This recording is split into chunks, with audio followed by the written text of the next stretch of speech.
All right, so today we're going to talk about how to change your subconscious mind to be able to attract everything and anything you'd ever want on this planet. For some of you guys that don't know, I travel now internationally. I'm an international educator.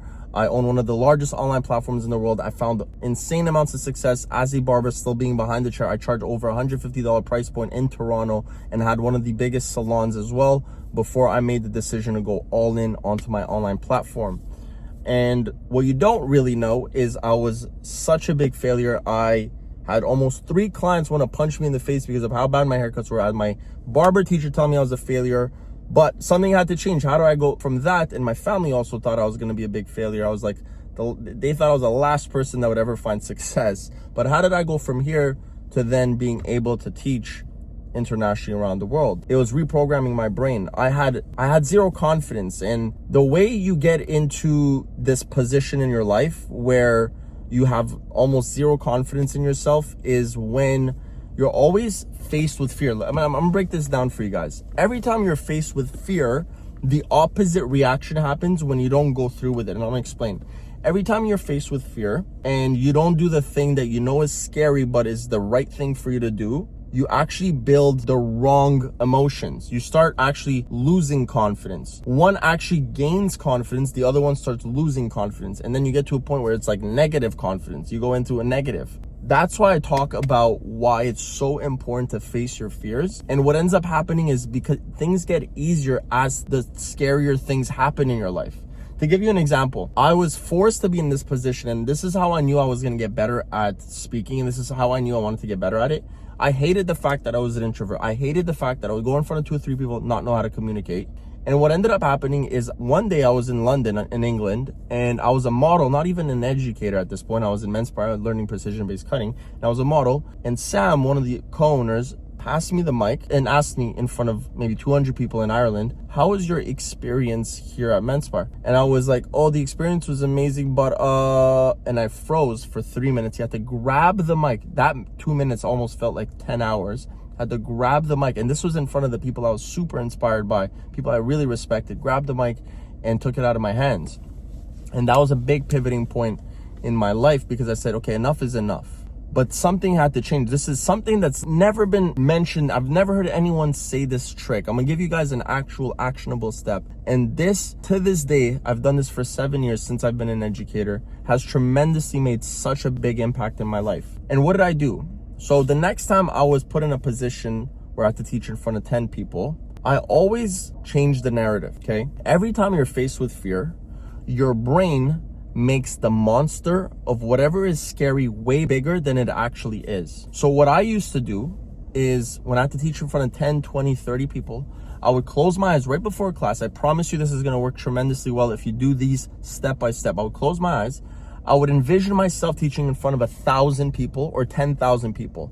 You want to make the goal when you're closing your eyes way bigger than it actually, like you want to make the gap way bigger than it actually is. Okay. So example, if you're teaching in front of 10, you want to close your eyes and try to think you're teaching in front of 1,000. If you're teaching in front of 1,000, you want to do 10,000 or 100,000.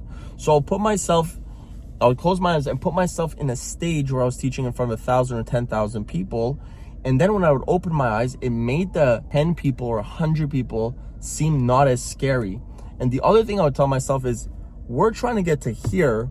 What's this? This is such a small step to where we want to be, because the gap was so wide. So it would make that monster, that scary feeling of me teaching in front of these people way, way smaller than it actually is. So then this way, when I would step in and start teaching, I could be fully myself and actually give them the value they need. So every time now I'm faced with a situation, it's scary, right? Scariness comes from a situation that you've never gone through before.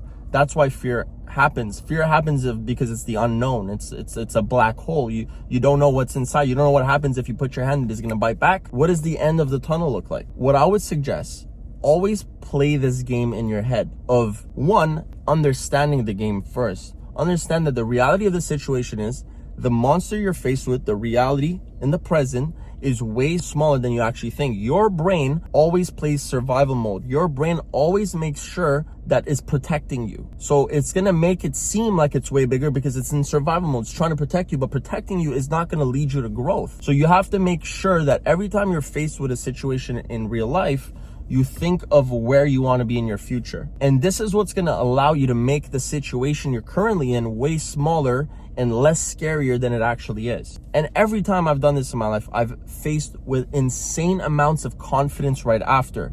Because after you go through the unknown, you feel prideful. And by feeling prideful, you gain confidence. And it's a never-ending loop. And then what happens is instead of going this way, guys, you start doing this. You start going back up. So if you're in a position right now, write down, like, actionable step, write down the 3 things you need to do this week that you know are the right thing to do, but is the scary thing to do, and close your eyes and picture yourself in your dream scenario and make the gap of the dream scenario so big, right? So example, if you got to talk to a girl, again, outside of work, right? You got to talk to this girl that you're interested in. Close your eyes and think that you're married to her. Close your eyes and think that you've built a family with her. Close your eyes and think of this individual being a catalyst in your life and business. Like she was the big reason of why you became successful. Because then the conversation and going up to her, it becomes so small, because you know if she's the person for you, the impact she would have in your life would be tremendous. So why would you not take this opportunity and go say hello? Things like this. And I promise you, I want you guys to come back to this comment after you've done those 3, write it down, go through those actionable steps, come back to this video. I want to hear you guys and say what you learned from going through this exercise. But I promise you, this is how you're going to be able to reprogram your brain and attract everything and anything you'll ever want. Let me know if that helps.